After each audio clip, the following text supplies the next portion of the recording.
स्वागत आपलं सर्वांचं आजच्या एका नवीन व्हिडिओमध्ये। तर बघा, शेतकरी बांधवांसाठी एक मोठी खुशखबर आलेली आहे आणि आता जे काही पीएम किसान योजनेचं 20व्या हप्त्याचं वितरण आहे ते लगेचच सुरू होणार आहे। त्याचप्रमाणे जसं मी तुम्हाला आधी थंबनेलवर सांगितलं आहे की फक्त याच शेतकरी भावांना पैसे मिळणार, ते कोणाला मिळणार पुढे तुम्हाला सांगणार आहे।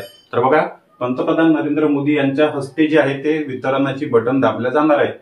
बघा, 9.7 कोटी शेतकरी बांधवांना जे आहे ते वितरण होणार आहे आणि त्यांच्या खात्यामध्ये 20वा हप्ता जमा होणार आहे। बघा, या ठिकाणी 2 ऑगस्ट 2025 सकाळी 11 वाजता वितरणाची बटन दाबले जाणार आहे। तर कोणत्या ठिकाणी बघा, उत्तर प्रदेशमधील वाराणसी या ठिकाणी पंतप्रधान नरेंद्र मोदी यांचा कार्यक्रम आहे आणि त्या ठिकाणी ते अनाउन्समेंट करणार। त्या ठिकाणी डीबीटीचे अधिकारी जे आहे ते सेंट्रल गव्हर्नमेंटच्या पोर्टलवरून हे बटन दाबणार आणि पूर्ण 9.7 कोटी शेतकरी बांधवांच्या खात्यामध्ये 2 तारखेला 2000 रुपये पीएम किसान योजनेचे जमा होणार।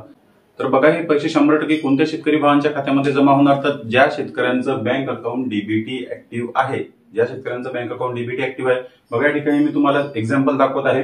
आधार क्रमांक वरच्या बाजूला लिहिलेला आहे आणि खाली बघा इनेबल फॉर डीबीटी आणि खाली त्याखाली बघा बँकेचं नाव आहे। तुम्हाला सुद्धा अशाच प्रकारे चेक करायचं आहे की तुमचं बँक अकाउंट डीबीटी ऍक्टिव्ह आहे का। या ठिकाणी बघा, गव्हर्नमेंटची जी काही ऑफिशियल वेबसाईट आहे जे npci.org त्या वेबसाईटवर तुमचा आधार क्रमांक आणि तुमचं बँक अकाउंट हे आपसामध्ये लिंक असलं पाहिजे।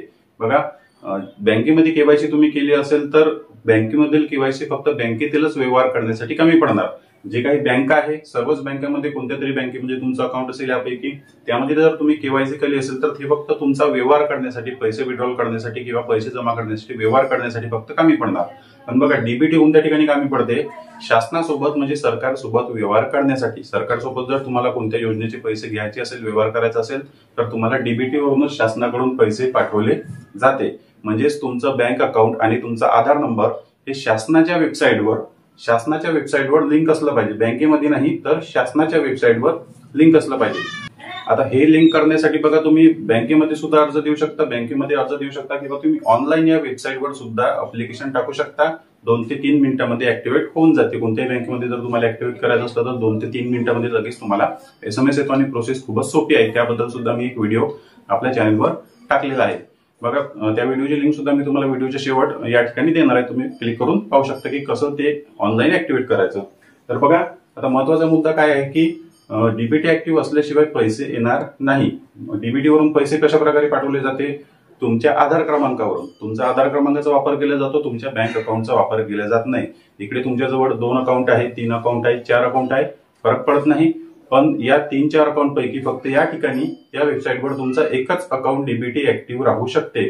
तुमच्या बँकेमध्ये कितीही अकाउंट असले, तुम्ही कितीही बँकेला केवायसी केली तरी या वेबसाईटवर तुमचं फक्त एकच बँक अकाउंट डीबीटी ऍक्टिव्ह असणार आहे। आणि बघा, ज्याप्रमाणे आपण फोनपे, गुगल पे, पेटीएमने पैसे पाठवतो, फोनपे, गुगल पे, पेटीएम मध्ये पैसे पाठवण्यासाठी आपण काय करतो, आपला बँक अकाउंट नंबर देत नाही तर आपला मोबाईल नंबर देतो। मोबाईल नंबर देऊनच समोरचा व्यक्ती आपल्याला आपल्या खात्यामध्ये पैसे पाठवतो, त्याला माहित नसते की आपले पैसे कोणत्या खात्यामध्ये जाणार आहेत। त्याचप्रमाणे या ठिकाणी सुद्धा तुमच्या आधार क्रमांकाचा उपयोग केला जातो डीबीटी वरून पैसे पाठवण्यासाठी। तुमच्या आधार क्रमांकावर पैसे टाकले जातात, तुमच्या बँक अकाउंटवर पैसे टाकले जात नाही। त्यांच्याकडे तुमच्या बँक अकाउंटची डिटेल असते पण तुमचं आधार कार्डवर पैसे टाकले जातात। मग तुमच्या आधार कार्डला गव्हर्नमेंटच्या पोर्टलवर जे बँक अकाउंट डीबीटीला लिंक आहे, ऑटोमॅटिक त्या खात्यामध्ये तुमचे पैसे जमा होतात। तुम्हाला समजलं असेल, आधार क्रमांकावर पैसे टाकले, जे अकाउंट बँकेला लिंक आहे, डीबीटीला लिंक आहे, त्या खात्यामध्ये ऑटोमॅटिक फोनपे, गुगल पे, पेटीएम प्रमाणे पैसे जमा होतात। त्याचप्रमाणे तुमचं बँक अकाउंट जर बँक ऑफ इंडियामध्ये असेल तर त्यासाठी सुद्धा मी एक स्पेशल व्हिडिओ टाकणार आहे की आपल्या मोबाईलमध्येच आपलं बँक बॅलन्स, आपलं बँक अकाउंट स्टेटमेंट कसं चेक करायचं। की तुमच्याजवळ जर एटीएम कार्ड नसेल, फोनपे, गुगल पे, पेटीएम तुम्ही वापरत नसेल तरीही ऑनलाईन तुम्ही तुमच्या मोबाईलवरून तुमचे बँक अकाउंट चेक करू शकता, कोणत्या योजनेचे पैसे आले आहे का, किंवा तुम्ही पूर्ण स्टेटमेंट सुद्धा काढू शकता। फक्त तुमच्याकडे स्मार्टफोन असला पाहिजे आणि तुमचा मोबाईल नंबर त्या ठिकाणी लिंक असला पाहिजे। याबद्दल लगेचच व्हिडिओ येणार आहे, कारण लगेच 2 ते 3 तारखेला वितरण सुरू होणार। प्रत्येक भावाला, प्रत्येक शेतकरी बंधूंना मेसेज येत नाही, बँकेकडून मेसेज येत नाही, ते ऑनलाईन चेक करू शकणार आहे। तो व्हिडिओ मी लगेचच तुमच्यासाठी टाकणार आहे की एटीएम नसेल तरी, फोनपे, गुगल पे नसेल तरी आपलं बँक अकाउंट ऑनलाईन कसं चेक करता येते किंवा कसं आपल्याला स्टेटमेंट पूर्ण आपल्या पेमेंटची यादी पाहता येईल, त्या टॉपिकवर मी लगेचच व्हिडिओ टाकणार आहे। व्हिडिओ तुम्ही तो पहा। त्याचप्रमाणे बघा, डीबीटी जर तुमचं ऍक्टिव्ह नसेल, कोणतीच बँक ऍक्टिव्ह नसेल तर तुम्हाला ऑनलाईन कसं चेक करायचं, ऑनलाईन कसं ते ऍक्टिव्हेट करायचं, अप्लिकेशन कशी करायची म्हणजे 2 मिनिटात तुमचं डीबीटी ऍक्टिव्ह होईल, हा व्हिडिओ लगेच पहा, आताच या व्हिडिओच्या लिंकवर क्लिक करा आणि तो व्हिडिओ पहा, म्हणजे तुम्हाला पूर्ण मार्गदर्शन मिळेल, पूर्ण प्रोसेस मी सांगितलेली आहे. चॅनलवर नवीन असाल तर व्हिडिओला लाईक आणि चॅनलला सबस्क्राईब नक्की करा. भेटूया नेक्स्ट व्हिडिओमध्ये. धन्यवाद.